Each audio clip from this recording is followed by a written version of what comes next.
नमस्कार सत्यपाठ को स्वागत। आज विधानसभा रे घटिथिबा एक रोचक घटना को नहीं अध्याय बजेट अधिवेशन प्रथम दिन में राज्यपाल अभिभाषण पर द्वितीय दिन विरोधी होहल्ला जगू संपूर्ण धोई जाइथिला। आ तृतीय दिन में आज भी प्रश्नकाल आरंभ विरोधी हट्टगोल जगू गृह मुलतवी होइथिला। विरोधी दाबी करथिले चाषी प्रसंग में आलोचना, मंडी रे कटनी छटनी आउ धान किणारे अव्यवस्था अभियोग आनिथिले। विरोधी हट्टगोल जगू गृह को बाचस्पति दिन 12टा पर्यंत मुलतवी करथिले। आउ 12टा परे गृह स्वाभाविक होइथिला। हेले शून्यकाल रे वरिष्ठ बीजेपी विधायक तथा पूर्वतन विरोधी दल नेता जयनारायण मिश्र जो कथा कहिसंती ताकू नहीं विवाद देखा देइछि। पॉइंट ऑफ ऑर्डर नहीं जयनारायण कहिथिले पांड्यान को इशारा रे विधानसभा को विरोधी बंद करुछंती। एकता तांकू किछि बीजेडी विधायक कहिथिबा दाबी करथिले जयनारायण। सेपटे बयान को गृह रे खंडन करथिले विरोधी दल मुख्य सचेतक प्रमीला मल्लिक। जयनारायण मनगड़ा कथा कहउछंती जेउ व्यक्ति गृहर सदस्य नुहंती तांको ना विवरणीरू बाद देबाकू दाबी करथिले प्रमीला। तेबे एथिला विधानसभा रे आजिर दृश्य। एबे आसीबा प्रसंग को विधानसभा अचल पछरे जयनारायण पांड्यान को दायी करने को नहीं एबे नुआ विवाद उठी।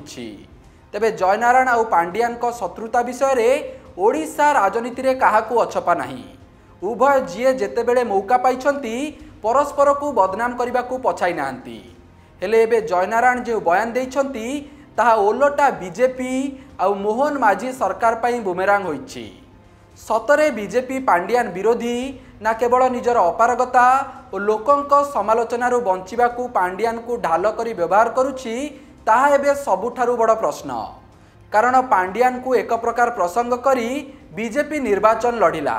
सरकार को आसिले अंटा भांगीदेव कहिला। हेले सरकार को आसिबा परे कार्यानुष्ठान कथा पूरा भूलीगले। एबे भी मुख्यमंत्री मोहन माझींक ठारू नहीं बीजेपी रो बड़ बड़ नेता केवल भाषण रे कहउछंती घोटाला होइछि। हेले कार्यानुष्ठान तो दूरर कथा, पांड्यान को बाबद रे तथ्य मागिले भी सरकार लुचाउछंती। निकटरे सूचना अधिकार आईन रे राज्यर सबु आईएएस मानकर विदेश गस्तर तथ्य मगा जाइथिला। सरकार सबु आईएएस मानकर तथ्य देले, हेले पांड्यान को विदेश गस्त तथ्य देले नहीं।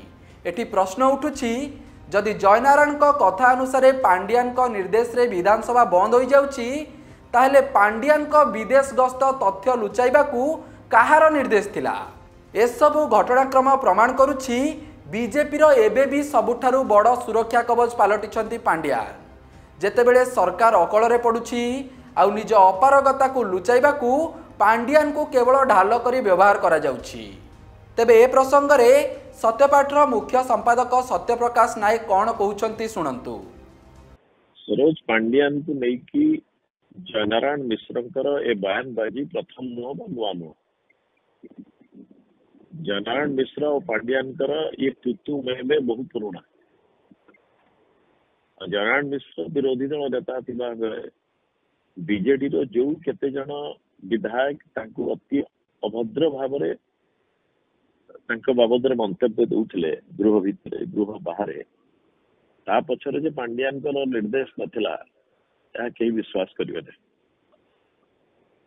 तो जयनारायण मिश्र सब बड़े मौका देखिकी ये पांड्यान को घेरुचंदी। एबे जो गृह रे जो कथा उठुची गृह चलई दिया जाउनी पांड्यान। यदि पांड्यान एते गुरुत्वपूर्ण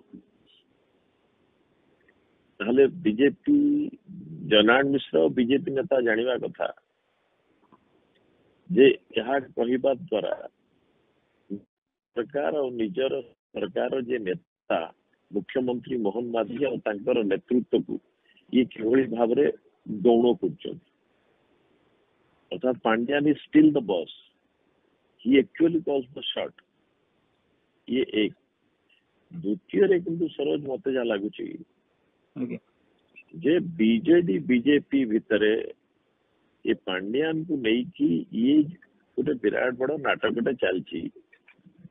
आ तार स्क्रिप्ट राइटर होचंदी बीजेपी रो दिल्ली रे बसिथिबा नेता। आ एक्टर होचंदी पांड्यान और बाकी जो बीजेपी रे किछ नेता रहले। कारण पांड्यान को बाबद रे जदि बीजेपी वाला एते क्षोभ एते अभियोग रही सरकार को आसबार 9 मास होगलानी एमाने गोटे जगह विभागीय तदंत निर्देश देना अपराधिक तदंत निर्देश देवा दूर कथा जदि ए बाबद फाइल टे मगा जाइए बाबद तदंत पाई विचार विमर्श ही ना तार तो पांड्यान सबुठारु साफ सुतरा लोकटे थे अर्थात बीजेपी गोटे विराट बड़ मिछुआ पार्टी ये पांड्या नारे कौन मिछ बोलते ये दर्शाऊँ ये ड्रामाटा चली बीजेपी जिते चाहू देखुची कि निजर अपारगता अच्छी आम पाखे यथेष्ट युक्ति ना तेणु एम बाहानाटा कर पांड्यान सब करदेला धान किणा को लेकिन जो समस्या रही सतपाट आम कर छत्तीसगढ़ चाषी कम ओडिशा छत्तीसगढ़ धान उत्पादन कम ओडिशा छत्तीसगढ़ चाष जमी कम ओडिशा ता सत्वे छत्तीसगढ़ सरकार ओडिशा जी धान एपर्यंत किणी ना छत्तीसगढ़ सरकार तार 3 गुण अधिक धान किणी सारे सेठी कटनी छटी ना सेठी चाषी खुशी दौरान एटी कहीं कटनी छटी कहते एमाने मिलर सहित मिली भगत मिलर सहित जो चली घोटालार गोटे नेक्सस कि मिलर को चाषी बाध्य धान देवे तेणु ये ड्रामा चलती धान संग्रह करना तेणु ये अभियोग अपारगता और ये बदमाशी बचाई तेणु गृह में आलोचना कर दौना आलोचना कर आलोचना कर खाली कहवाई बाहर आप आलोचना कले धान किए धान तो संग्रह बहुत पचर अच्छे तेणु ये अपारगता बचाई पांड्यान आदत एपर्यंत पांड्यान को रख सब पांड्यान कर दौर आपण मैंने केमती अयोग्य हो गले